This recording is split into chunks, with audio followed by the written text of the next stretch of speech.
أعوذ بالله من الشيطان الرجيم.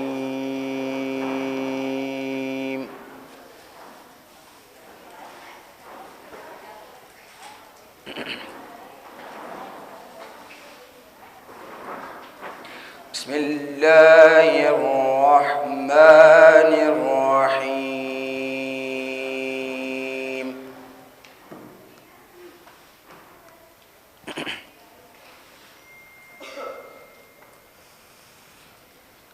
قل هو الله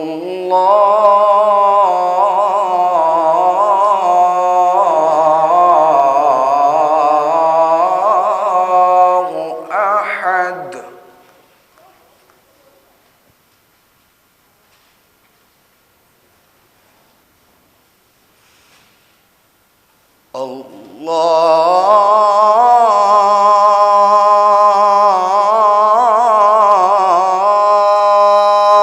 الله الصمد لم يلد ولم يولد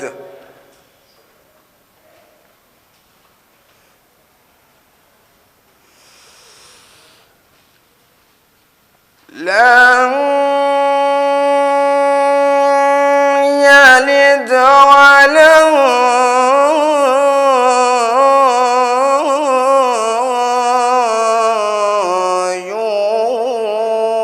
يولد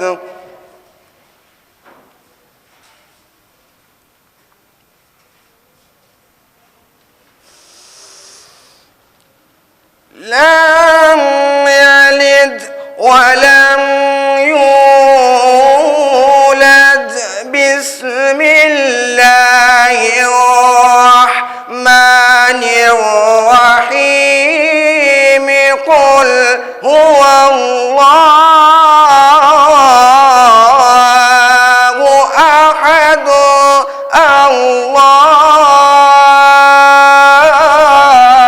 الله الصمد لم يلد ولم يولد ولم يكن له كفوا أحد.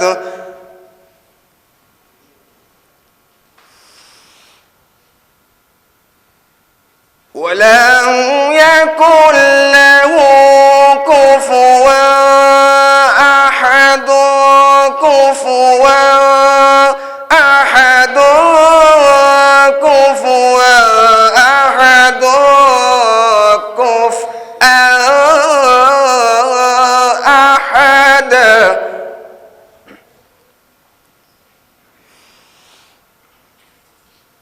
لم يلد ولم يولد ولم يكن له كفوا أحد. صدق الله العلي العظيم وصدق رسوله النبي الكريم والحمد لله رب العالمين. اللهم صل على محمد وآل محمد. الصلوات محمد وآل محمد. علی جناب مولانا استاد محترم ارشد حسین صاحب کے وہ اپنی بہترین بیان سے ہمارے دلوں کو منور فرمائیں. بر محمد وآل محمد سے استقبال کرے آپ حضرات. انہ خیر ناصر و معین وصلی اللہ علی محمد وآلہ الطیبین الطاہرین. اللہم صل علی محمد وآل محمد وعجل فرجہم. ابھی سورہ توحید کی تلاوت آپ کے سامنے کی جا رہی تھی، اور جس کو سورہ اخلاص بھی کہتے ہیں اور سورہ قل هو اللہ. یہ چار سورے جو ہیں قل سے شروع ہوتے ہیں. قل یا ایھا الکافرون، قل هو اللہ احد، قل اعوذ برب الفلق اور قل اعوذ برب الناس. جو آخر کے دو سورے ہیں قل اعوذ برب الفلق اور قل اعوذ برب الناس، ان دونوں کو معوذتین کہا جاتا ہے. یہ معوذتین، یہ اور نون جو آخر میں لگے ہوتے ہیں یہ تثنیہ یعنی دو کے لیے استعمال ہوتے ہیں. جیسے آپ کے کاظمین یعنی دو امام وہاں دفن ہیں، ایک موسیٰ کاظم علیہ السلام اور دوسرے امام دفن ہیں؟ محمد تقی علیہ السلام. یا مغربین یا ظہرین، اسی طرح سے معوذتین، یہ دو سورے جو اعوذوں سے شروع ہوئے ہیں تو ان کو معوذتین کہا جاتا ہے، سورہ فلق اور سورہ ناس. آج جو ہم لوگ سورہ پڑھ رہے ہیں، جو کل سے ہم لوگوں نے شروع کیا تھا، سورہ توحید یا سورہ اخلاص، جس میں شروع میں پروردگار عالم ارشاد فرما رہا ہے قل هو اللہ احد. احد کے معنی کیا بتائے تھے؟ جس کا کوئی ثانی نہیں ہے. واحد کا دو تین چار ہے، لیکن احد کا کوئی ثانی نہیں ہے. دوسری چیز جو ہم نے یہاں پر عرض کی تھی اور کہ توحید کی کیا اہمیت ہے ہماری زندگی میں. توحید حد فاصل ہے کفر و ایمان کے درمیان، اور جب تک انسان کا یقین اور ایمان اللہ پر نہیں ہوگا وہ دائرہ ایمان میں داخل نہیں ہوگا. اور اس کے بعد ہم نے ایک واقعہ امام علی رضا علیہ السلام کے متعلق بیان کیا تھا، حدیث سلسلۃ الذہب کے نام سے، سونے کی زنجیر والا واقعہ، جس میں نیشاپور سے جب آپ گزر رہے تھے تو وہاں اپنے ایک حدیث لوگوں کے اسرار پہ آپ نے ایک حدیث بیان فرمائی. حدیث سلسلۃ الذہب کہا جاتا ہے، یعنی اس میں جتنے بھی راوی ہیں سب معصوم ہستیاں ہیں. امام علی رضا علیہ السلام بھی معصوم، ان کے والد بھی معصوم، ان کے والد بھی معصوم، اور یہ سلسلہ رسول خدا صلی اللہ علیہ وآلہ وسلم تک پہنچتا ہے. اور وہ ارشاد فرماتے ہیں کہ جبرائیل امین میرے پاس یہ حدیث لے کر آئے ہیں جو کہ اللہ کی حدیث قدسی کا آیت ہے.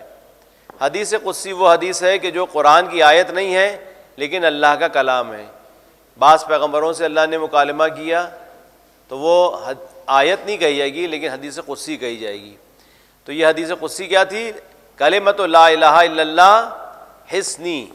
اللہ فرما رہا ہے کلمہ لا الہ الا اللہ میرا قلعہ ہے، فمن دخل حصنی امن من عذابی، جو اس قلعے میں داخل ہو جائے گا وہ میرے عذاب سے محفوظ رہے گا.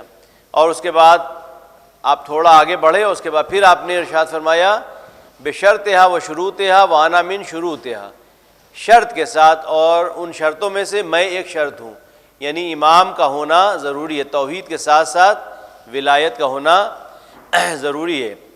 اس سورے کو جو سورہ توحید ہے اس کے میں نے کہا تھا کہ 3 حصے ہیں. ایک 1/3 قرآن کہا جاتا ہے اس کو، ایک بار پڑھیں تو 1/3 قرآن کا ثواب، 2/3 ہوتی پورے قرآن کا ثواب. اسی طرح سے اس کو مطابقت دی گئی ہے امیر المومنین علیہ السلام سے. رسول خدا نے فرمایا کہ اے علی تمہاری مثال قرآن کی سی ہے، یعنی اگر کوئی انسان علی کو دل سے مانتا ہے تو گویا کہ 1/3 ایمان پر اور علی سے محبت کرتا ہے. اگر زبان سے بھی، کیونکہ یہ ایمان کے 3 اسٹیج ہیں، تصدیق بالقلب، یعنی اللہ پر بھی اگر ہم کو ایمان ہے تو تصدیق بالقلب، دل سے ہم اس کو مانے کہ وہ خدا ہے. اقرار باللسان، زبان سے اقرار کریں لا الہ الا اللہ کہہ کے، اور عمل بالارکان، اور اعضاء و جوارح یعنی جسم کے اعضاء سے ہم عمل کر کے دکھائیں، یعنی جو ہمارے دل میں ایمان ہے. اسی لیے آپ دیکھیے قرآن میں جہاں جہاں ایمان کا لفظ آیا ہے وہاں پر عمل کا بھی لفظ آیا ہے. سورہ عصر، بسم اللہ الرحمن الرحیم، والعصر ان الانسان لفی خسر الا الذین آمنوا وعملوا الصالحات، یعنی ایمان اور عمل صالح کا جوڑ اس طرح سے ہے، یہ دونوں الگ نہیں ہیں. جہاں ایمان ہے تو ایمان کا جو ظاہر کرنا ہے وہ کیسے؟ عمل کے ذریعے سے. یعنی اگر ہمارے دل میں ایمان ہے یا کسی کے ہم کو دیکھنا ہے کہ اس کے دل میں کیا ہے، آیا ایمان ہے یا منافقت ہے، تو ہم کیسے دیکھیں گے؟ اس کے عمل کے ذریعے سے. یعنی کسی کے اعمال جو ہیں، اس کی رفتار، اس کا بول چال کا انداز، اس کا لوگوں سے ملاقات کا انداز، اس کے ہاتھ پیروں کی حرکتیں، یہ سب بتا دیتی ہیں کہ اس کے دل میں کیا ہے. وہ لاکھ کہہ رہا ہو کہ ہم اچھے انسان ہیں، اس کے اعمال بتا دیں گے کہ اس کے دل میں مثلا منافقت ہے یا ایمان ہے. تو ایمان کا اظہار اگر ہے تو عمل صالح کے ذریعے سے. عمل یعنی اگر اللہ پر ایمان ہے تو اللہ کہہ رہا ہے ایمان ہی نہیں کافی ہے، اس کو ظاہر بھی کرو اس ایمان کو. اور اس ایمان کو ظاہر کیسے کریں؟ عمل کے ذریعے سے۔ عمل کون سا؟ عمل صالح، اچھے اعمال، یعنی ایمان جو ہے اللہ پر وہ ہم کو دعوت دیتا ہے اچھے اعمال کی طرف۔ اچھے اعمال جب ہم کریں گے تو اس سے ظاہر ہوا کہ ہمارے دل میں ایمان ہے، اور اگر ہم اچھے اعمال نہیں کر رہے ہیں اور کہہ رہے ہیں ہم اللہ پہ ایمان رکھتے ہیں تو اس کا مطلب ایمان میں کچھ کمی ہے۔ تو ایمان کی تین حصے، پہلے دل سے تصدیق کریں، زبان سے اقرار کریں، اور عمل ارکان کے ذریعے سے۔ اسی طرح امیر المومنین صلی اللہ علیہ وسلم سے دل سے تصدیق، ان سے محبت، دل میں ان کی محبت، زبان سے اقرار کہ ہم مولا کے چاہنے والے ہیں، ہمارا مولا علی ہے، اور عمل بالارکان یعنی جو انہوں نے فرمایا ہے، جو ان کی سیرت ہے اس پر ہم عمل کریں۔ خالی ہم زبان سے نہ کہیں کہ ہم مولا کے چاہنے والے ہیں، بلکہ عمل کے ذریعے سے بھی ہم ان کی پیروی کریں، اور جتنا ہم ان سے عمل، ان کے قدم بہ قدم ان سے ملاتے جائیں گے، اتنا ہی وہ ہم کو ایمان کے درجے تک، جیسے کہ 8-9 درجے پر اور 10 درجے کی ایمان، جناب سلمان فارسی 10 درجے کے ایمان پر، تو یہ عمل جتنا امیر المومنین علی بن ابی طالب سے مطابقت کرتا جاتا ہے، اتنا عمل، اتنا ایمان بھی بلند ہوتا جاتا ہے۔ تو توحید کے ساتھ ساتھ ولایت بھی ضروری ہے۔ ائمہ معصومین جو ہیں ہم کو خدا کی شناخت کراتے ہیں۔ اب یہ دعائیں جو ہمارے پاس ہیں، صحیفہ سجادیہ کی دعائیں یا ائمہ معصومین کی جو دعائیں، امیر المومنین کی دعائیں، مناجات جو آپ یا مسجد کوفہ آپ کے پاس ہے، مسجد کوفہ میں ایک جگہ تھی جہاں پہ آپ مناجات پڑھتے رہتے تھے، اس جگہ کا نام ہی یہاں پہ امیر المومنین صاحب مناجات پڑھتے تھے۔ الہ مولائی یا مولائی انت المالک وانا المملوک وہل یرحم المملوک الا المالک، مولائی یا مولائی انت العالم وانا الجاہل وہل یرحم الجاہل الا العالم، مولائی یا مولائی انت القادر وانا یہ پوری مناجات ہے امیر المومنین صاحب کی۔ تو یہ مناجات جو ہے ہم کو بتاتی ہے کہ ہم خدا سے، ائمہ معصومین ہم کو قریب کراتے ہیں، خدا کو پہچانواتے ہیں۔ خدا کو اگر ہم پہچاننا چاہیں اپنے کم علمی سے تو ہرگز ہم خدا کو نہیں پہچان سکتے اگر یہ ہستیاں نہ ہوتی۔ دعائے کمیل، دعائے ابو حمزہ صومالی جو ماہ مبارک رمضان میں پڑھی جاتی ہے، دعائے صحیفہ سجادیہ کی جو دعائیں ہیں، ہینری کاربن نام کا ایک بہت بڑا فلسفی گزرا ہے، وہ جرمن کا تھا، ہیری کاربن، اس کا نام آپ لوگ سرچ کریے آپ مل جائے گا۔ وہ آیت اللہ طباطبائی برجردی، آیت اللہ برجردی کے پاس آتا رہتا تھا، اور اس کو جستجو تھی شیعہ مذہب میں اور ائمہ معصومین کے بارے میں جانکاری حاصل کرنے کے لیے وہ آتا رہتا تھا، شیعہ مذہب کے بارے میں جانکاری حاصل کرنے کے لیے آتا تھا۔ تو وہ کہتا ہے، یعنی ہیری کاربن وہ مسلمان نہیں تھا، لیکن صحیفہ سجادیہ پر اس کو اتنا یقین تھا، کہتا تھا اس کے اندر وہ دعائیں ہیں کہ جو آپ لوگ اس کو سمجھ نہیں سکتے اس میں کیا بیان کیا گیا ہے۔ یہ کون کہہ رہا ہے؟ ہیری کاربن، جو ایک کرسچن تھا، فلسفی تھا، بہت بڑا فلسفی تھا۔ وہ آتا تھا آیت اللہ برجردی پر، وہ اس کا ایک یہ بھی اسٹیٹمنٹ ہے، اس کا بیان ہے کہ آپ لوگ کے پاس، یعنی شیعوں کے پاس دو چیزیں بہت نایاب چیزیں ہیں، ایک کربلا، کہ آپ کربلا سے آپ کو حوصلہ ملتا ہے، موٹیویشن ملتا ہے، اور ایک آپ کا جو یقین اور ایمان ہے کس پر؟ امام زمانہ پر، ان سے آپ کو امید ملتی ہے۔ تو یہ دو چیزیں جو ہیں آپ پر نایاب چیزیں ہیں۔ تو یہ دعائیں جو ہیں ان کو ہم کو پڑھنا چاہیے، ہم کو وقت دینا چاہیے، تھوڑا وقت نکال کر ہم کو، جس طرح سے قرآن پہ ہم کام کر رہے ہیں، قرآن پڑھ رہے ہیں، اسی طرح سے ہم کو دعاؤں پر بھی توجہ دینا چاہیے، اور دعائیں بھی یہ نایاب دعائیں خزانہ ہیں ہمارے پاس۔ صحیفہ سجادیہ، زبور آل محمد کہا جاتا ہے صحیفہ سجادیہ کو۔ صحیفہ سجادیہ کی خاصیت یہ بھی ہے کہ سند کے اعتبار سے، یعنی اوتھینٹسٹیز کی یہ ہے کہ امام صادق علیہ السلام نے فرمایا ہے، اللہم صلی علی محمد وآل محمد، آپ فرماتے ہیں کہ یہ وہی دعائیں ہیں بیان ہی کہ جو ہمارے جد سید الساجدین یعنی امام زین العابدین صاحب نے ارشاد فرمائی ہیں، اور اس میں ایک زیر و زبر کا بھی فرق نہیں ہوا ہے۔ یعنی جو صحیفہ سجادیہ اس وقت ہمارے پاس ہے وہ بیان ہی وہی ہے جو چوتھے امام نے دعائیں ارشاد فرمائی تھیں، اور اس میں ایک زیر و زبر کا بھی فرق نہیں ہوا ہے۔ تو یہ نایاب تحفہ ہمارے پاس ہے، امام معصومین کا اماموں نے ہم کو دیا ہے۔ تو ان کی دعائیں آپ پڑھیے تو یہ ہم کو اللہ سے نزدیک کرتے ہیں، خدا کی شناخت کراتے ہیں۔ یا من دل علی ذاتہ بذاتہ وتنزہ عن مجانست مخلوقات، اے وہ کہ جس نے اپنی ذات اب خود دلیل بنائے، خود پہچانوایا، اپنے آپ کو خود سے پہچانوایا ہے. یعنی ہم جو ہے پہچانتے ہیں، کوئی سورس لیتے ہیں. ائمہ معصومین نے کسی سورس سے نہیں، خدا کو بذات خود پہچانا ہے، یعنی خدا کو خدائیت سے اس کی پہچانا ہے. ہم آسمان میں ستارے اور چاند دیکھ کے پہچانتے ہیں کہ یہ اس کو خلق کرنے والا خدا ہے. وہ کہے وہ جو ہے وہ ڈائریکٹ بغیر واسطے کے خدا کو پہچانا، اور وہ ہم کو پہچانوائیں. ظاہر سی بات ہے جس نے خدا کو خدا سے پہچانا ہو تو وہ ہم کو خدا کو پہچانوا سکتا ہے بہتر طریقے سے. تو معصومین علیہ السلام کو اگر ہٹا دے بیچ سے تو ہم خدا کی شناخت حاصل نہیں کر سکتے کما اس کی شناخت حاصل کرنا جیسے اس کو پہچاننا چاہیے. معرفت اللہ کی بہت ضروری ہے. یہ جو ہے دوسرا پوائنٹ تھا. اچھا، ایک پوائنٹ یہ ہے کہ اللہ کی یکتائی کی دلائل کیا ہے، یعنی اس کی وہ ایک ہے، اس کی دلیل کیا ہے کہ اللہ ایک ہے. یہ آپ لوگ بچے اکثر تو اس میں پڑھتے ہیں دینیات میں کہ خدا ایک ہے. اگر دو خدا ہوتے تو دنیا تباہ ہو جاتی. اگر دو خدا ہوتے تو ظاہر دنیا تباہ ہو جاتی. ایک خدا کہتا ہم اس طرح سے نظام چلائیں گے، اور ایک خدا کہتا کہ ہمارا ایڈمنسٹریشن یوں رہے گا، تم آدھی دنیا پہ حکومت کرو، ہم آدھی دنیا پہ حکومت کریں. اور بھی بعد میں ہوتا ہی ہے کہ وہ کہتا ہے کہ آدھی دنیا بھی ہم کو دے دو. جو بادشاہوں کو مزاج یہ ہوتا ہے نا کہ کلکم من آدم و آدم من طین ولا یشبع ابن آدم الا بالتراب، کہ تم سب کے سب آدم سے ہو اور آدم مٹی سے بنے ہیں. انسان کا پیٹ بھر ہی نہیں سکتا سوائے مٹی کے. یعنی اس کو اگر ایک ریاست دے دی جائے تو چاہے گا دوسری ریاست مل جائے، دوسری ریاست دے دی جائے تو چاہے گا وہ والی ریاست مل جائے، دنیا پہ حکومت مل جائے تو چاہے گا چاند پہ بھی حکومت کر لیں، چاند کی حکومت مل جائے. ہوس جو ہے انسان کی وہ مٹتی نہیں ہے. ایک حدیث بہت خوبصورت حدیث ہے کہ منہمان لا یشبعان، طالب العلم و طالب المال. دو لوگ ایسے ہیں کہ جن کا پیٹ کبھی نہیں بھر سکتا. دو لوگ ایسے ہیں کہ جن کا پیٹ کبھی نہیں بھر سکتا. ایک طالب علم کا جو علم کا بھوکا ہے، علم تلاش کر رہا ہے، علم کو حاصل کرنا چاہتا ہے، تو جو علم کا ذائقہ چکھ لیتا ہے اور جس کو علم کی طلب ہو جاتی ہے تو اس کا پیٹ کبھی نہیں بھر سکتا. اور دوسرا جو طالب المال، جو دنیا کی جس کے اندر ہوس ہے، تو جو دنیا کی ہوس کرتا ہے وہ بھی اس کا پیٹ بھی کبھی نہیں بھر سکتا. تو اللہ کی یکتائیت یہ ہے کہ وہ ایک ہے، اور اگر دو خدا ہوتے تو دوسرا خدا اپنا پیغمبر بھیجتا. جیسے کہ ہمارے خدا نے 1,24,000 پیغمبروں کو بھیجا ہدایت کے لیے. اگر وہ پیغمبر نہ آتے تو ہم خدا کو کیسے پہچانتے؟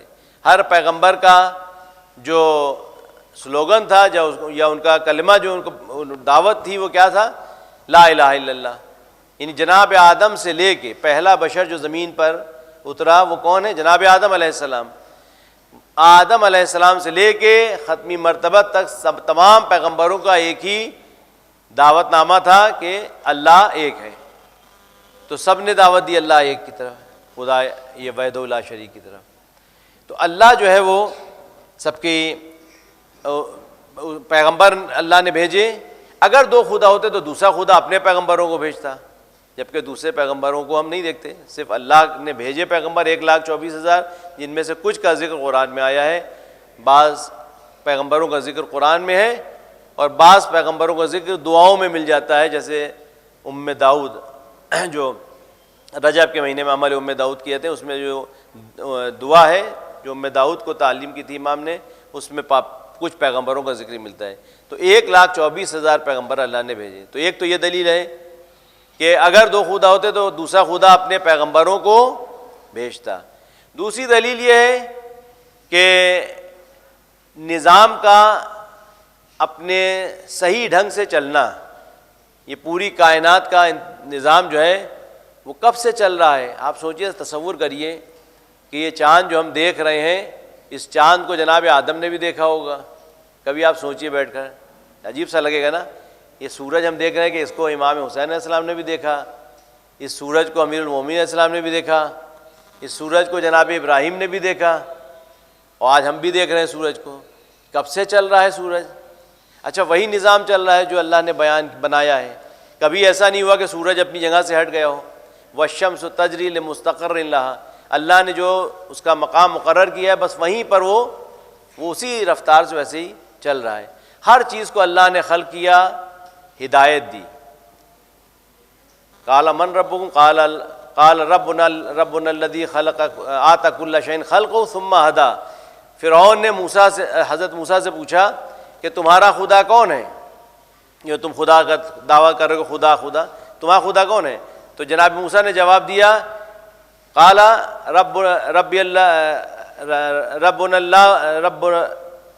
ربنا اللہ الذی آتا کل شیء خلقہ ثم ہدی. میرا رب وہ ہے کہ جس نے ہر شے کو اس کی خلقت عطا کی اور اس کے بعد اس کو ہدایت دی. یعنی ایک چیز بنا دی، جیسے ہم لوگ بناتے نہیں ہیں، کوئی کمپنی کوئی چیز بنا دی، کمپیوٹر بنا دیا کسی نے بنا دیا، اور اس کے بعد اس کے اندر وہ سسٹم بنا دیا کہ اس کو اس طرح سے آپریٹ کرنا ہے. خدا نے ہر چیز کو بنا کر اس کو ہدایت دے دی کہ تم کو اس طرح سے چلنا ہے. سورج بنا دیا کہ اب تم کو اس مدار پر گھومنا ہے. چاند کو بنا دیا تم کو اس مدار پر، اس آربٹ پر گھومنا ہے. دنیا کو بنایا تم کو اس طرح چلنا ہے. پانی کو اس طرح سے بہایا، ہوا کو اس طرح چلایا. ہر چیز جیسے اللہ نے خلق کی تھی ویسے ہی چل رہی ہے. تو یہ نظام کون چلا رہا ہے؟ کوئی تو ہے جو اس نظام کو چلا رہا ہے. یہ اپنے آپ چل رہا ہے. کیا ہو سکتا ہے کہ نظام اپنے آپ چلے؟ ممکن ہے کہ پورا کہہ دیں گے بھئی یہ ایک نیچر ہے اور نیچر نے اپنے آپ کو ایسے بنا لیا اور وہ نیچر اپنے آپ چل رہا ہے. کیا ممکن ہے اس طرح سے؟ نہیں ممکن ہے. کوئی بھی چیز بغیر چلانے والے کے چل نہیں سکتی. یہ ایک بہت معمولی سی مثال ہے کہ جو آپ کے سامنے ہم یہاں پہ موجود اس کمرے میں دیکھیے، اس ہال میں یہ لائٹ جل رہی ہے تو اس کو کوئی نہ کوئی طاقت جلا رہی ہے. یہ پتیاں جو ہل رہی ہیں تو پتیوں کو کوئی نہ کوئی چیز ہلا رہی ہے، وہ ہوا ہے. ہم دیکھ نہ سکیں لیکن کوئی نہ کوئی چیز ہے جو کاز اور ایفیکٹ والی چیز ہے، ہم نے کل بتایا تھا. تو ہر شے کو کوئی نہ کوئی کاز حرکت دے رہا ہے. تو اتنی بڑی کائنات کیسے ممکن ہے کہ اپنے آپ بن کر تیار ہو جائے؟ یہ سب کے سب اللہ نے خلق کیا. اچھا، یہ نظام جو ہے وہ خدا کا بنایا ہوا نظام ہے. اچھا، اب انسان کے اندر جو نظام کی جو یہ اللہ کا جو نظام خدا نے انسان کو دیا ہے، بنایا ہے. خدا ایک روایت میں ہے من عرف نفسہ فقط عرف ربہ. جو خود کو پہچان لے گا، جو خود کی معرفت حاصل کر لے گا، وہ اپنے رب کی معرفت حاصل کر لے گا.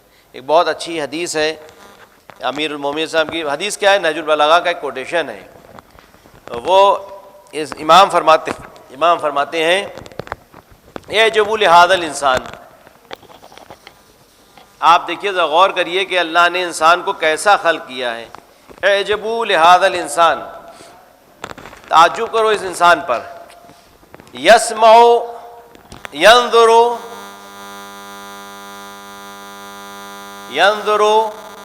بشہم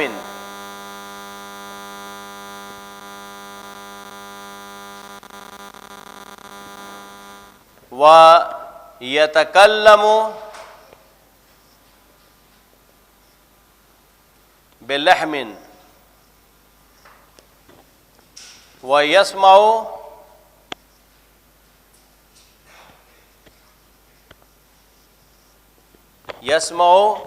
بعظم. دیکھیے بہت لاجواب یہ جس بات کی طرف مولا ہم کو متوجہ کرنا چاہ رہے ہیں. یہ 1400 برس پہلے، اور امام فرمانے کہ اعجبوا لہذا الانسان، تعجب کرو اس انسان کی خلقت کے اوپر. ینظر بشہم، یہ چربی سے دیکھتا ہے. چربی کیا ہے؟ اگر ہم 1 کلو چربی لا کے یہاں رکھ دیں تو اس سے کہیں دیکھو، دیکھے گی چربی؟ تو چربی سے دیکھنا یہ خصوصیت نہیں ہے، بلکہ چربی میں یہ صلاحیت پیدا ہو جائے کہ وہ دیکھنے لگے. ورنہ ہم یہاں پہ 2 کلو 10 کلو چربی لا کے رکھ دیں، نہیں دیکھے گی. یہ صلاحیت کس نے دی کہ اس چربی میں دیکھنے کی طاقت آ گئی. تو یہ خدا نے اس کے اندر یہ طاقت پیدا کی، چربی میں دیکھنے کی صلاحیت. یتکلم بلحم، بولتا ہے گوشت سے. یتکلم بلحم، گوشت سے بولتا ہے. یہ زبان کیا ہے؟ یہ گوشت کا ٹکڑا ہے. لیکن اس کے دیکھیے آپ کمالات دیکھیے، کوئی عربی بول رہا ہے، کوئی ہندی بول رہا ہے، کوئی فارسی بول رہا ہے، کوئی انگلش بول رہا ہے. مختلف زبانیں، مختلف لہجے، مختلف طرح سے ایک ایک قدم پہ جو ہے لہجے بدل جاتے ہیں. اور اسی لیے اللہ کہہ رہا ہے کہ وَمِنْ آیَاتِهِ، اللہ کی نشانیوں میں سے ہے کہ ہماری زبانوں کا اختلاف، ہمارے رنگوں کا اختلاف، یہ اللہ کی نشانیوں میں سے ہے. اس سے ہم جانے کہ خدا ہے کہ جس نے انسان کو پیدا کیا ہے، زبانیں مختلف ہیں لوگوں کی، تو یہ ایک گوشت کا ٹکڑا بول رہا ہے، تو کیا گوشت میں صلاحیت ہے کہ گوشت بولے؟ گوشت کی باخصوصیت نہیں ہے، اس گوشت کے اندر صلاحیت اللہ نے پیدا کی کہ وہ بول سکتا ہے. تو اب اس پہ تعجب کرو، گوشت کے اوپر تعجب نہ کرو، بلکہ گوشت کے اندر بولنے کی صلاحیت جو پیدا کی ہے اس سے ہم کو معلوم ہوتا ہے کہ خدا ہے جس نے گوشت کے اندر بولنے کی صلاحیت پیدا کر دی ہے نا. وَيَسْمَعُ بِعَظْمٍ، اور ہڈی سے سنتا ہے. اب یہ تو آپ انکشاف ہوا ہے، 1400 برس پہلے تو انسان ہی سمجھتا تھا کان سے سنتے ہیں ہم لوگ، سنتے تو کان ہی سے ہیں، لیکن کان کے اندر ہڈی ہے جو اس سے سنتا ہے انسان. یہ مولا فرما رہے ہیں کہ یسمعُ بعظم. تو یہ نظام کس نے خلق کیا ہے؟ اللہ کا بنایا وہ نظام اعتدال ہے ہر چیز میں. دیکھیے ہر چیز میں اللہ نے اعتدال یعنی بیلنس رکھا ہے. یہ اس کے بنائے ہوئے نظام کی خصوصیت ہے کہ کوئی انبیلنس نہیں ہے، ہر چیز بیلنس ہے. اگر دنیا اپنے مدار سے، اپنے آربٹ سے ذرا سا بھی کھسک جائے ادھر سے ادھر تو کیا ہوگا؟ قیامت برپا ہو جائے گی. اگر سورج نزدیک آ جائے یا دور چلا جائے، یا مثال کے طور پر جو انسان کے اندر جو اس نے رکھا خون رکھا ہے، مثلا خون کے اندر بیلنس ہے، اس مقدار میں اتنا اس کے اندر جو اس کے عناصر موجود ہیں اتنے رہیں گے. اگر ذرا سا بڑھ جائے بلڈ پریشر کتنا رہے گا؟ اتنا نارمل رہے گا. اگر بڑھ گیا تو مشکل، کم ہو گیا تو مشکل. اعتدال، ہر چیز میں اعتدال، ہر چیز بیلنس ہے. اسی لیے اللہ ہم سے بھی چاہتا ہے کہ ہم ہر چیز کو بیلنس کر کے چلیں، نہ زیادہ، فارسی کی مثال ہے نہ بین شوری شور نہ بی نمکی. کھانا جو ہے اگر کھانے میں نمک زیادہ ڈال دیے تو نہ کھایا جائے گا، اگر نہ ڈالیں تو بھی نہیں کھایا جائے گا. اتنا ڈالو کہ جو معتدل ہو، جو کھا سکیں، جتنا ہم کو پسند ہے اپنے مزاج کے اعتبار سے. تو اگر زیادہ ہو جائے کوئی چیز تب بھی نقصان دہ، کم ہو جائے تو نقصان دہ. بیلنس رہے گا تو صحیح رہے گا. تو ہر چیز میں ہم کو بھی اعتدال رکھنا چاہیے. یہاں تک کہ عبادت میں بھی ہم کو اعتدال رکھنا چاہیے. یہ نہیں کہ ہم عبادت کرنے جوش میں اور عبادتیں کرتے چلے جا رہے ہیں. روزانہ ہم ایک پورا قرآن ختم کیے دے رہے ہیں. قرآن ختم کرنا کوئی کمال کی بات نہیں ہے، اچھی بات ہے پڑھیں، لیکن قرآن کو سمجھ سمجھ کر پڑھیں. عبادت میں بھی اعتدال ہونا چاہیے، کھانے پینے میں اعتدال ہونا چاہیے، ہر چیز میں اعتدال ہونا چاہیے. ہمارے ائمہ معصومین عبادت بھی کرتے تھے، کاروبار بھی کرتے تھے، اور گھر میں بھی دیکھتے تھے، گھر والوں سے بھی ان کا جو گھر کے جو ذمہ داریاں تھیں وہ بھی نبھاتے تھے، باہر جو ذمہ داریاں تھیں وہ بھی نبھاتے تھے. ایسا نہیں تھا کہ وہ صرف مصلی میں بیٹھ کر عبادت کرتے رہتے تھے، بلکہ ہر کام کرتے تھے اعتدال کے ساتھ. ہر چیز کو وَآتِ كُلَّ ذِي حَقٍّ حق، ہر حقدار کو اس کا حق دیا جائے. تو یہ نظام عدل ہے. اللہ کا یہ نظام بتا رہا ہے کہ اللہ ہے. یہ کائنات کا نظام، اور ہم لوگ اپنے اندر دیکھیں کہ ہر چیز کو اللہ نے نظم کے ساتھ پیدا کیا ہے. تو یہ پورا نظام جو چل رہا ہے، جتنی حرکتیں قلب ہمارے اندر رکھی ہیں اتنی ہمیں یہ اللہ کا نظام عطا کیا ہوا ہے. اس سے ہم کو معلوم ہوتا ہے کہ خدا ہے کہ جس نے اتنا بہترین نظام بنایا ہے. تو دوسری دلیل یہ ہو گئی کہ اگر خدا ہوتا، دوسرا خدا ہوتا تو اپنا پیغمبر بھیجتا. اور دوسرا یہ کہ یہ نظام کائنات بتا رہا ہے کہ اگر دو خدا ہوتے تو نظام درہم بھرم ہو جاتا اور رہنے لائق نہ رہ جاتی دنیا، سب فساد برپا ہو جاتا ہے. اچھا اب آئیے امیر المومنین کا ایک واقعہ آپ کے سامنے پیش کرتے ہیں کہ ہم امیر المومنین سے درس لیتے ہیں اور امام معصومین سے سبق لیتے ہیں کہ خدا ہے اور خدا کے لیے ہی ان کا وجود تھا، خدا کے لیے ہی وہ زندگی بسر کرتے تھے. امیر المومنین جنگ صفین کا واقعہ ہے. نماز کا وقت آ گیا، آپ نے مصلی عبادت پہ کھڑے ہوئے نماز پڑھنے لگے. تو لوگوں نے ان کے ساتھ جو تھے وہ کہنے لگے مولا یہ نماز کا وقت نہیں ہے، جنگ ہو رہی ہے، یہ جنگ میں آپ جو ہے نماز کا مصلی بچھائیں. امام نے فرمایا کہ ہم اسی نماز کے لیے تو جنگ لڑ رہے ہیں، اسی اللہ کی وحدانیت کے لیے، اللہ کے لیے تو ہم جنگ لڑ رہے ہیں. تو امام نے ہم کو یہ سبق دیا کہ ہم اپنی زندگی میں خدا کو یعنی اللہ کے وجود کو اپنی زندگی میں بسا لیں. ہمارا جو کام ہو وہ اللہ کے لیے، ہم جی رہے ہیں تو اللہ کے لیے. ہمارے ہر کام میں للہیت پائی جانا چاہیے.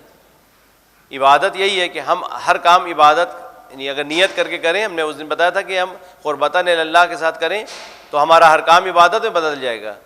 اگر ہم کھا بھی رہے ہیں، کھانا بھی کھا رہے ہیں، ماہ مبارک رمضان جب شروع ہوا تھا اس کے پہلے حضور کا جو خطبہ ہے اس میں آپ نے فرمایا کہ تمہارا اس میں سونا عبادت ہے، تمہارا سانس لینا عبادت ہے، انفاسکم فیہ تسبیح، کہ سانس جو ہم لیتے ہیں ماہ مبارک رمضان میں یہ تسبیح کا کام کرتے ہیں، اگر ہم سوتے ہیں تو یہ بھی عبادت ہے، یعنی ہمارا ہر کام عبادت میں بدلتا جاتا ہے، کیونکہ ہم اللہ کے لیے روزہ رکھ رہے ہیں تو اللہ نے ہمارے لیے یہ انتظام کیا کہ تم ہمارے لیے روزہ رکھ رہے ہو تو ہم تمہارے ہر عمل کو، تمہارے ہر حرکت کو، تم سو گے تو وہ بھی عبادت کر رہے ہو، پڑھ رہے ہو تو وہ بھی عبادت کر رہے ہو، سانس لے رہے ہو تو وہ بھی عبادت کر رہے ہو۔ تو ہمیں اپنے زندگی میں کوشش کریں کہ ہمارا ہر کام میں خدا شامل ہو، یعنی ہم جو کام کریں وہ خدا کو حاضر ناظر رکھیں کہ میرا خدا اس سے راضی ہے نہیں۔ اگر یہ ہم اپنے آپ سے پوچھیں، کوئی بھی کام کرتے ہوئے پوچھیں کہ یہ جو کام ہم کر رہے ہیں کیا خدا اس سے راضی ہے یا نہیں ہے، اور اگر نہ بھی پوچھیں تب بھی ہمارا کانشیس، ہمارا ضمیر یہ کہتا ہے کہ نہیں یہ نہ کرو، یہ کرو، یہ نہ کرو، ہے نا، یہ فطرت انسان کی، نیچر انسان کا ہے۔ اگر کوئی بھی ہم کام کرتے ہیں تو فوراً اندر سے ایک آواز آتی ہے یہ نہ کرو، یہ کرو، اور بات ہے انسان اوائڈ کر جاؤ، چھوڑ دے، وہ کہتے ہیں ہم کریں گے کام، وہ ضد پہ آ جائے۔ انسان کے اندر جو ایک نفس ہوتا ہے، نفس لوامہ، ایک ہے نفس امارہ۔ نفس لوامہ وہ ہے کہ جو انسان کو ملامت کرتا رہتا ہے، اگر کوئی غلط کام ہم نے کیا تو وہ ملامت کرتا ہے، کیوں کیا تم نے ایسا غلط، پہلے تو وہ روکتا ہے کہ نہ کرو، اور اگر کر لیا تو پھر وہ ملامت کرتا ہے کہ توبہ کرو، یہ غلط کام کیا، پشیمانی ہوتی ہے انسان کو۔ دھیرے دھیرے جب انسان وہ گناہ پر اصرار کرتا ہے، کنٹینیو اس گناہ کو کرنے لگتا ہے یا اس کام کو کرنے لگتا ہے، تو جو نفس لوامہ ہوتا ہے وہ مر جاتا ہے، پھر انسان کے اندر وہ احساس ختم ہو جاتا ہے کہ وہ برائی نہیں رہ جاتی، تو اس لیے نفس امارہ جو ہے وہ بھی غالب آ جاتا ہے، جو برائی کی طرف لے جاتا ہے۔ نفس امارہ اور نفس لوامہ شاید آپ نے دیکھا ہوگا، کارٹون وغیرہ جو فلم دیکھتے ہیں آپ لوگ، کارٹون فلم، اس میں ٹام اینڈ جیری وغیرہ جو فلم آتی ہے اس میں دیکھیں بچوں سے ریلیٹڈ میں بیان کرتا تھا تاکہ بچے ہم سے جڑے رہیں۔ آپ بور تو نہیں ہو رہے میری باتوں سے؟ ہاں، اگر کوئی بور ہو رہا تو بتا دیجیے گا، تھوڑا کلاس ایسا رہے کہ جس میں آپ لوگ دلچسپی رہے۔ صلوات پڑھیے پہلے تو، اللہم صلی علی محمد وعلی۔ اب اس میں دکھاتے نہیں ہے کہ ایک وہ امیج آئی اس کی، وہی چوہا جو جیری کہتے ہیں نا، اس کو جیری ہے چوہا یا بلی، اس کو جو ایک دم سے شیطان سوجا، شیطان نے اس کو کہا کہ یہ اس کو جا کے اذیت پہنچاؤ، اس کے ایک دم سے وہ امیج دوسری آئی فرشتے والی، اس کا انجل بنا، وہ اس کو وہ کہا نہیں یہ نہ کرو۔ تو یہ جو ہے انڈیکیٹ کر رہے ہیں کہ یہ نفس لوامہ، نفس امارہ، ہم یہ مثال دینا چاہ رہے ہیں آپ لوگوں کو، نفس امارہ اور نفس لوامہ کیا ہے۔ یہ جو انجیل بنا ہوا ہے نفس کون ہے؟ نفس لوامہ ہے، یعنی وہ کہہ رہا ہے نہ کرو یہ کام برا ہے، اور وہ جو ہاتھ میں وہ بھالا لیے ہوئے ہے کالے رنگ کا بھوت، وہ کیا کہہ رہا ہے یہ کام کرو، وہ ہے نفس امارہ۔ ان النفس لامارۃ بالسوء، یہ نفس امارہ جو ہم کو برائی کی طرف لے جاتا ہے۔ تو ہمارے اندر خود ایک ضمیر یہ ہے، ایک ہمارا جو ضمیر ہے وہ کہتا ہے کرو، یہ کہتا ہے وہ نہ کرو، ایک نفس ہمارا کہتا ہے کرو، ایک کہتا ہے نہ کرو۔ تو ہم کو پیروی کس کی کرنا چاہیے؟ نفس لوامہ کی۔ اگر ہم نفس لوامہ کو اوائڈ کرتے جائیں گے تو دھیرے دھیرے پھر وہ گناہ جو ہے ہمارے لیے ایک عادی بن جائے گا، اور پھر وہ کہے گا گناہ ہی نہیں ہے، ارے کوئی ارے چھوٹی سی چیز ہے۔ تو ایک حدیث ہے بہت ہلا دینے والی حدیث ہے کہ سب سے بڑا گناہ کیا ہو سکتا ہے، آپ بتائیے سب سے بڑا گناہ کیا ہے؟ احسنتم، بہت اچھا۔ اشد الذنوب ما استخف بہ صاحبہ، سب سے بڑا گناہ یہ ہے کہ ہم گناہ کو چھوٹا سمجھیں، سب سے بڑا گناہ یہ ہے کہ ہم گناہ کو چھوٹا سمجھیں، تو وہ سب سے بڑا گناہ ہے۔ لہٰذا ہم کو اس بات کا تو دھیان چاہیے کہ ہم جو ہے اپنی زندگی میں خدا کو ہمیشہ حاضر و ناظر رکھیں۔ اب آئیے خدا کی ذات وحدہ لا شریک، اللہ الصمد، وہ بے نیاز ہے، وہ کسی کا محتاج نہیں ہے۔ لم یلد ولم یولد، نہ تو اس نے کسی کو جنا ہے نہ کسی کو پیدا کیا ہے۔ پیدا کرنے سے مطلب یعنی کوئی اس سے ہے نہیں کہ اس کا جز بن جائے اور وہ خدا کا بیٹا یا خدا کی نسل ہو۔ لم یلد ولم یولد، اور نہ وہ کسی سے جنا، یعنی نہ وہ اس کا کوئی باپ ہے، نہ وہ اس کو کسی نے پیدا کیا ہے کہ اس کا باپ ہو، نہ وہ کسی کا باپ ہے کہ اس کا بیٹا ہو کوئی۔ کہ یہ اللہ کا بیٹا ہے اور یہ اللہ اس کا، یہ باپ اللہ کا باپ ہے، معاذ اللہ، ایسا نہیں ہے۔ لم یلد ولم یولد ولم یکن لہ کفوا احد، اس کا کوئی کف نہیں ہے، ہمتا برابری کرنے والا نہیں ہے۔ کفو کہتے ہیں برابری کرنے کو۔ لولا علی لما کان لفاطمہ کفون، اگر علی نہ ہوتے تو فاطمہ کی برابری کرنے والی، ان سے شادی کرنے والا کوئی نہیں تھا۔ علی علیہ السلام جو تھے اگر نہ ہوتے تو فاطمہ کے برابر کوئی نہیں تھا۔ تو جناب فاطمہ زہرا جو کہ کف کون ہے؟ علی ابن ابی طالب ہے۔ تو لم یکن لہ کفوا احد، خدا کا کوئی برابر نہیں ہے، خدا کی کوئی برابری کرنے والا نہیں ہے، خدا کے ساتھ ہم کسی کو نہیں جوڑ سکتے۔ خدا کی ذات اور صفات، توحید ذاتی اور توحید صفاتی کہا جاتا ہے اس کو، توحید ذاتی اور توحید صفاتی۔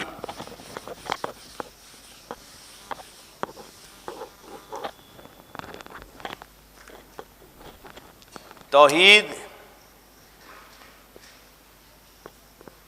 ذاتی اور توحید صفاتی۔ توحید ذاتی یعنی ذات میں وہ یکتا ہے، ایک ہے، اس کا کوئی شریک نہیں ہے، خدا کا کوئی شریک نہیں ہے، خدا ایک ہے، اکیلا ہے، اس کی ذات ایک اکیلی ذات ہے۔ اور توحید صفاتی یہ ہے کہ اس کی صفات میں بھی کوئی اس کا شریک نہیں ہے، یعنی اس کا صفات کیا، یعنی کوالٹیز جو اس کی ہیں، عالم ہونا، قادر ہونا۔ نہج البلاغہ میں پہلا خطبہ جو امیر المومنین علیہ السلام کا ہے، آپ لوگ جا کے پڑھیے گا، پورا خطبہ نہ پڑھیے، شروعات کی چند لائنیں ہیں، اس میں امام کا خطبہ بہت خوبصورت انداز میں، واقعی حق ہے، میں نے کہا نا کہ ائمہ معصومین اگر نہ ہوتے تو خدا کو پہچانوانے والا کوئی نہیں تھا۔ امام کیا فرماتے ہیں کہ اول الدین معرفتہ، دین اگر ہم کہیں ہم دیندار ہیں تو ہمیں سب سے پہلا کام یہ کرنا چاہیے کہ ہم خدا کو پہچانیں۔ اول الدین معرفتہ، خدا کو پہچانیں، معرفت حاصل کریں۔ اچھا معرفت کیا ہے؟ معرفت کسے کہتے ہیں؟ ایک شخص ہے ہمارے محلے میں آ کے رہنے لگا، ہے نا، معرفت میں بتانے کہ معرفت کیا ہے۔ ایک شخص ہمارے محلے میں آ کے رہنے لگا، ہاسٹل میں مثلا پڑھنے کی غرض سے آیا ہے، ڈاکٹر ہے کوئی آیا یہاں پر پریکٹس کر رہا ہے اور آ کے ہمارے محلے میں گھر کرائے پہ لے کے رہ رہا ہے۔ مسجد میں آیا، ہم نے دیکھا کہ نئی شکل ہے، ہم نے اس سے نام پوچھا بھی تمہارا نام کیا ہے؟ کہا فلاں میرا نام مثلا علی نام ہے میرا۔ کہاں کے رہنے والے ہو؟ کہا مثلا سیتاپور کے یا کانپور کے رہنے والا ہوں۔ اچھا بھی خیر دوستی ہو گئی ہم میں۔ ابھی تک ہم صرف جان رہے ہیں کہ اس کو، اس کا نام یہ ہے، یہ فلاں شہر کے رہنے والا ہے، ٹھیک ہے۔ اب ہم اس کے ساتھ اور گھل مل گئے، تھوڑا بات چیت ہوئی اور اس کے بارے میں جاننا شروع کیا، اس اٹھنا بیٹھنا شروع ہوا، اس کے گھر آمد و رفت شروع ہوئی۔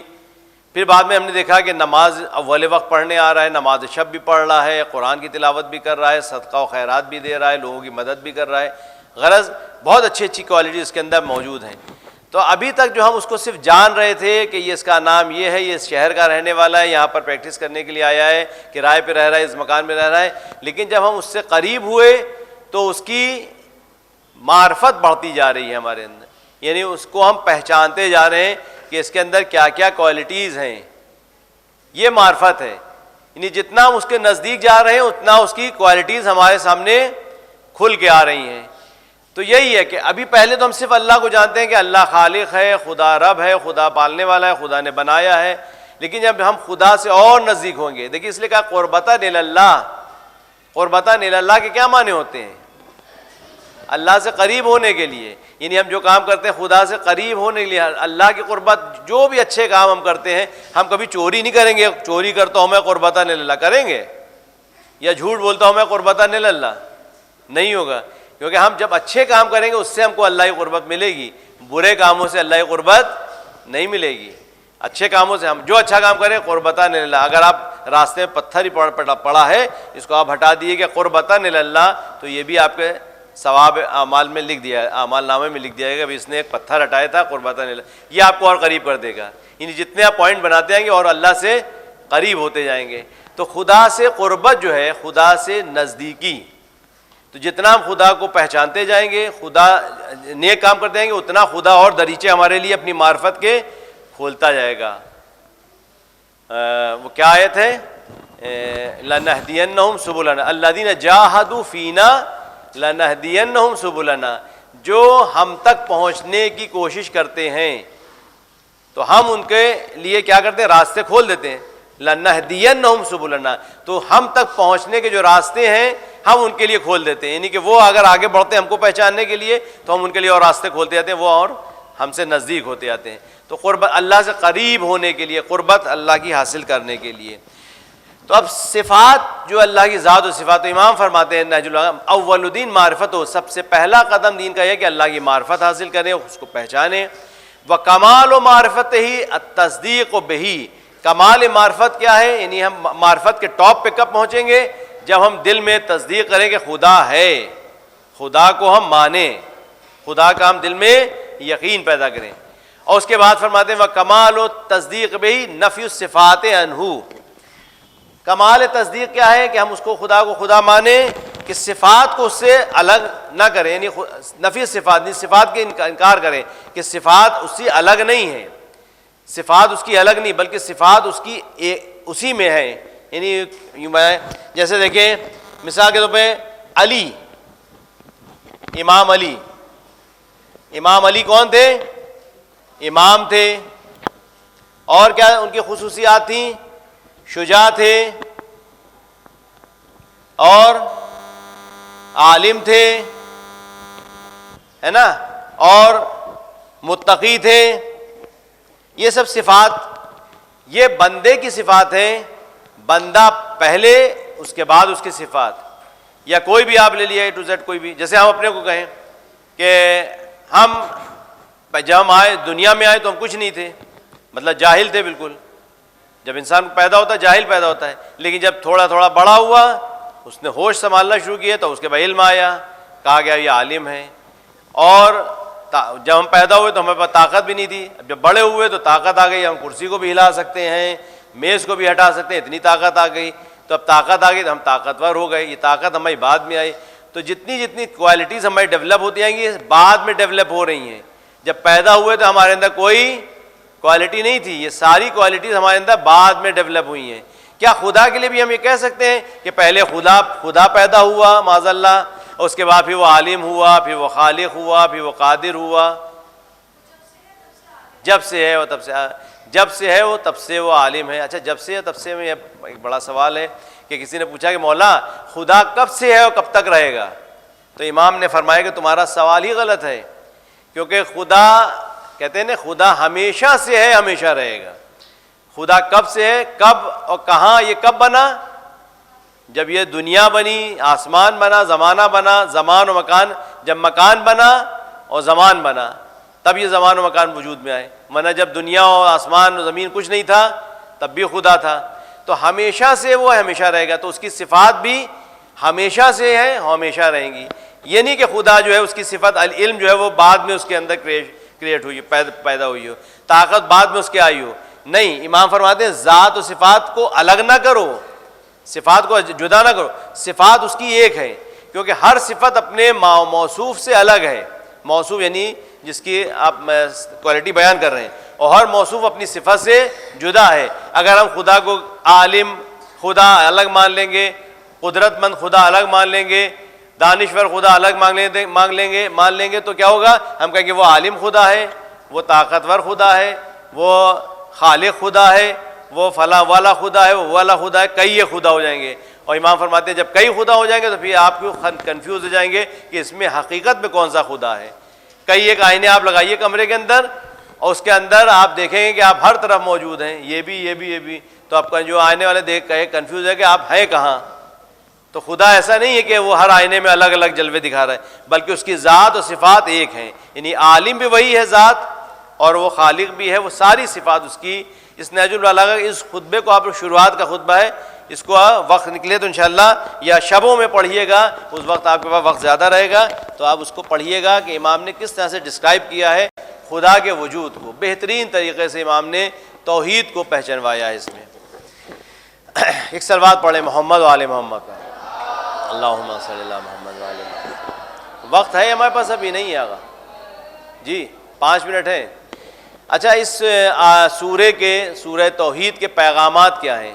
یعنی ہم کو اس میں کیا بتایا جا رہا ہے، کیا ہم سے مانگا جا رہا ہے؟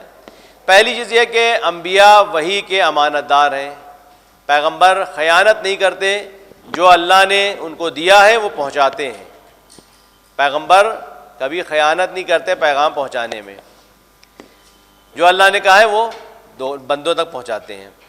اسی لیے اللہ کہہ رہا ہے قل، اے رسول کہہ دیجئے، یعنی اللہ کو اعتماد ہے کہ میرا رسول کبھی غلط بیانی نہیں کرے، جو میں کہہ رہا ہوں وہی کہے گا۔ اس کے بعد دوسرا پیغام یہ ہے کہ اللہ ہر جگہ موجود ہے، کوئی بھی جگہ اس سے خالی نہیں ہے، مگر آنکھوں سے نظر نہیں آتا، وہ ہے ہر جگہ لیکن دکھائی نہیں دیتا۔ امام علیہ السلام سے پوچھا کہ مولا آپ نے خدا کو دیکھا ہے؟ تو امام نے جواب دیا لم اعبد ربا لم ارا، میں اس رب کی عبادت نہیں کرتا جس کو میں نے دیکھا نہیں، یعنی میں نے اپنے رب کو دیکھا ہے۔ اب تعجب نہیں ہوگا، مولا نے دیکھا، اللہ کا تو جسم ہے نہیں، اللہ کیسے دکھائی دے گا؟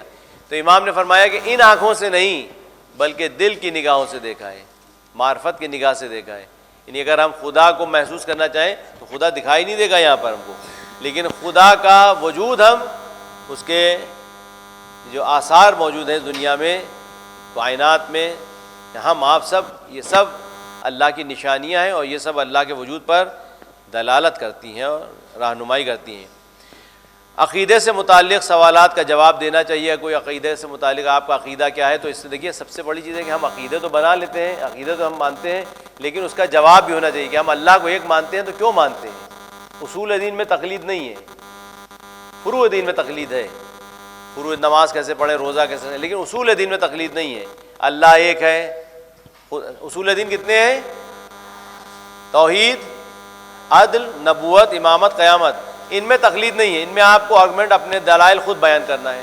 خدا کو آپ یہ کیسے مانتے ہیں، خدا کو عادل مانتے ہیں، کیوں مانتے ہیں آپ؟ اگر کوئی آپ سے پوچھے تو آپ کے پاس خود دلیل ہونا چاہیے، اپنے عقیدوں کو ظاہر کرنا چاہیے کہ ہم خدا پر یقین رکھتے ہیں، خدا ایک ہے اور وہ عادل ہے، اس کی دلیل بھی ہمارے پاس ہے، اور نبوت کا ہونا بھی ضروری ہے، کیونکہ جب خدا ہے تو اپنے پیغام کو پہنچانے کے لیے وہ خود آئے گا نہیں، نہ وہ دیکھا جا سکتا ہے، نہ وہ اس کو کوئی دیکھ سکتا ہے، نہ اس کو بیان کر سکتا ہے کیسا ہے وہ، تو وہ خود نہیں آئے گا تو اپنے پیغمبروں کو بھیجے گا، پیغمبروں کا ہونا ضروری ہے، پیغمبروں کے بعد اماموں کا ہونا ضروری ہے کہ پیغمبروں کا سلسلہ تو ختم ہو جائے گا تو اس کے بعد امامت کا سلسلہ ضروری ہے، اور ایک دن قیامت ہونا چاہیے تاکہ جو اعمال، اچھے اعمال کرنے والوں کو ان کے اعمال کا انعام دیا جا سکے، اور جو برے لوگ ہیں ان کے برائی کا، اگر کوئی برائی کرتا ہے، کیا ممکن ہے یزید کو اس دنیا میں سزا دی جا سکے؟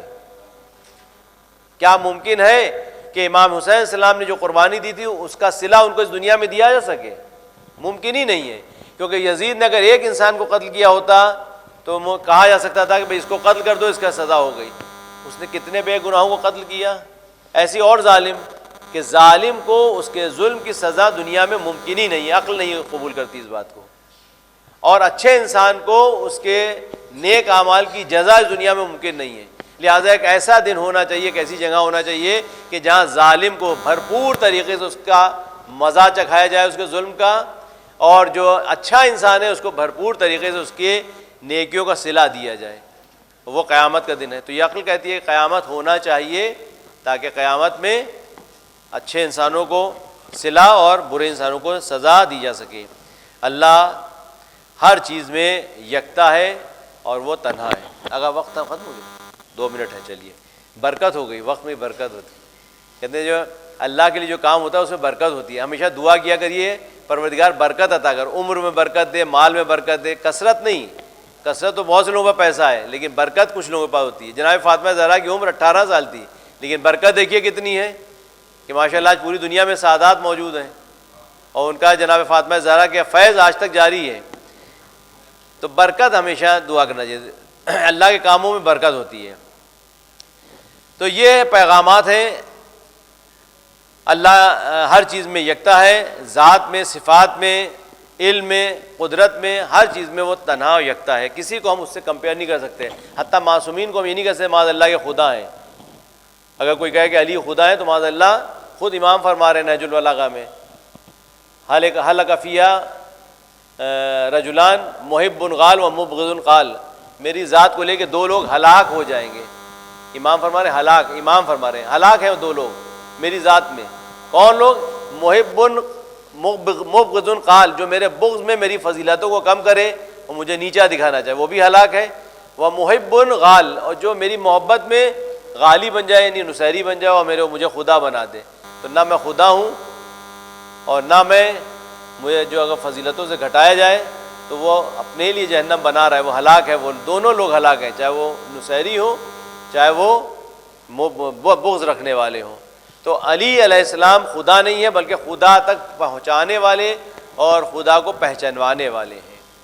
والسلام علیکم ورحمۃ اللہ وبرکاتہ. اللہم صلی علی محمد و آلہ. کوئی سوال اگر آپ کے درمیان ہو وہاں پر چل سکتے ہیں.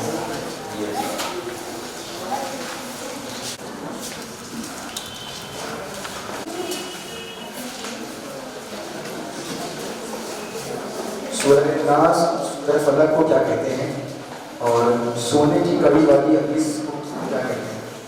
سورہ فلق اور سورہ ناس معوذتین، اعوذ سے شروع میں دونوں سورہ معوذتین، میم عین واو زال تے یہ نون، معوذتین.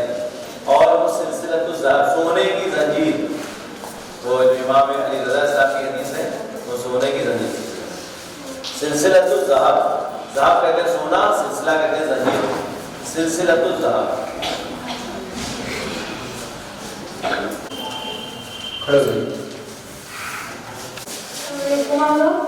جو آپ نے بتایا دو لوگ ایسے ہیں جن کا پیٹ کبھی نہیں بھرتا، پہلا بارش میں دوسرا کون ہے؟ محب الدنیا، محب المال، مجموعہ لا علم، طالب العلم و طالب المال، جو علم کا طلبگار ہے جو علم حاصل کرنا چاہتا ہے، اور جو مال کا بھوکا ہے، دنیا طلب، پیسہ، تو جو حوث پیسے کے لگ جاتے ہیں وہ بھی کبھی اس کا پیٹ نہیں بھر سکتا.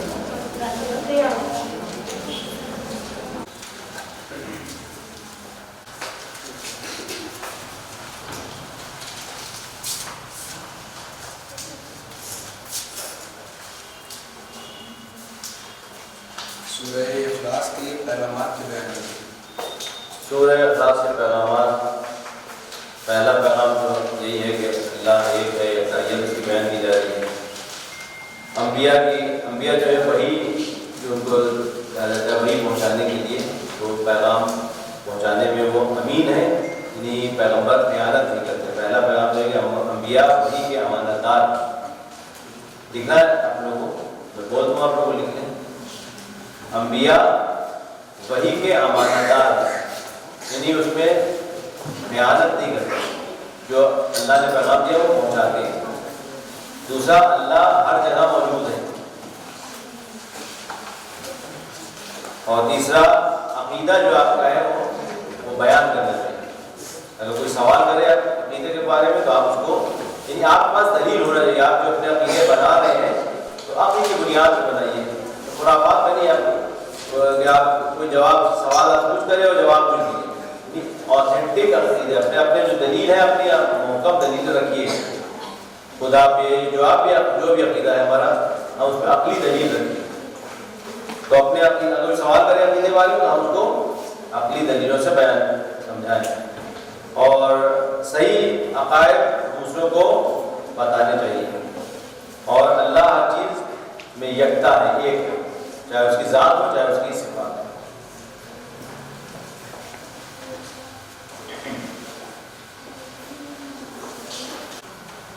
کوئی سوال کی ضرورت ہے؟ وائس میں سے کوئی سوال؟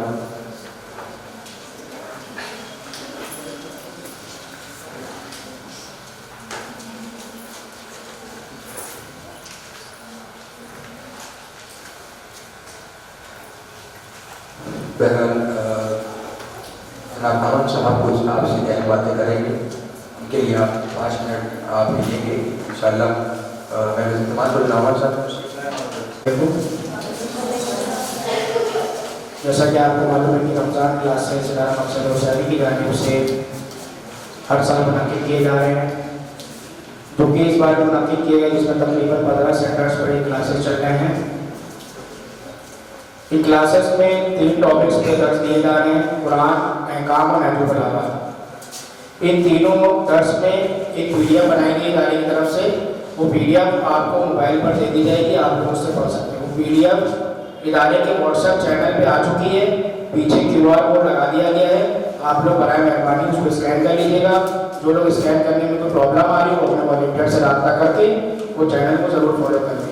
اس چینل پہ آپ کی پی ڈی ایف موجود ہے، اسی چینل پہ آپ کو یہاں کی جو درس کی لنک ہے، جو ویڈیوز ہیں یہاں پر، وہ بھی آپ کو اسی چینل پہ مل جائے گی۔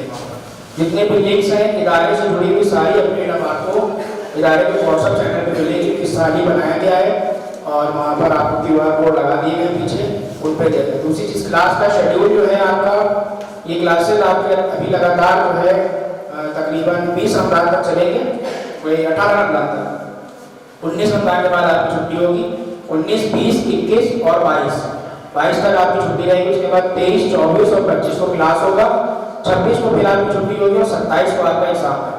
27 کو ایگزام ہے، سبھی سینٹرز کا ایگزام اسی MH ہال میں ہوگا، تو اسی لیے آپ کو اعلان پہلے سے بتا دیا گیا تاکہ آپ کا کوئی شیڈیول ہو، کسی کا باہر جانے کا ہوتا ہے، کچھ ہوتا ہے، تو پہلے سے اطلاع دے دی گئی ہے کہ 27 رمضان کو آپ کا ایگزام ہوگا۔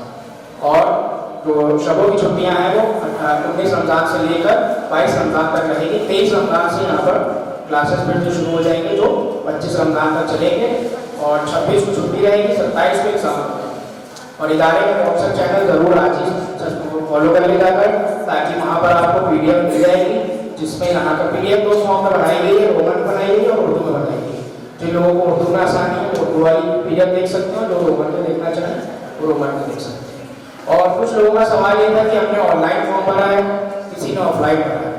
آن لائن فارم بھرنے والوں کی گزارش یہ کہ وہ اپنے والنٹیئر سے مل کر اپنے فارم کو پھر سے رجسٹریشن کرائیں، کیونکہ انہوں نے رجسٹریشن نہیں کرایا اور فیس نہیں بھری۔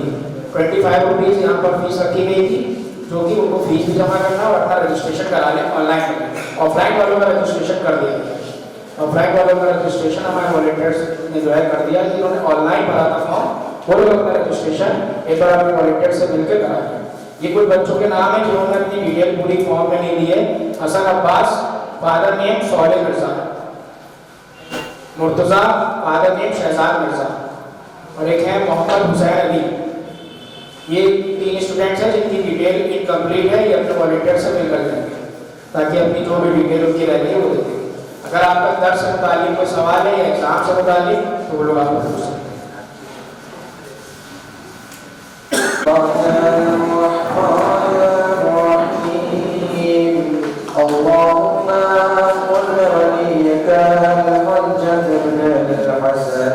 صلواتك عليك وعلى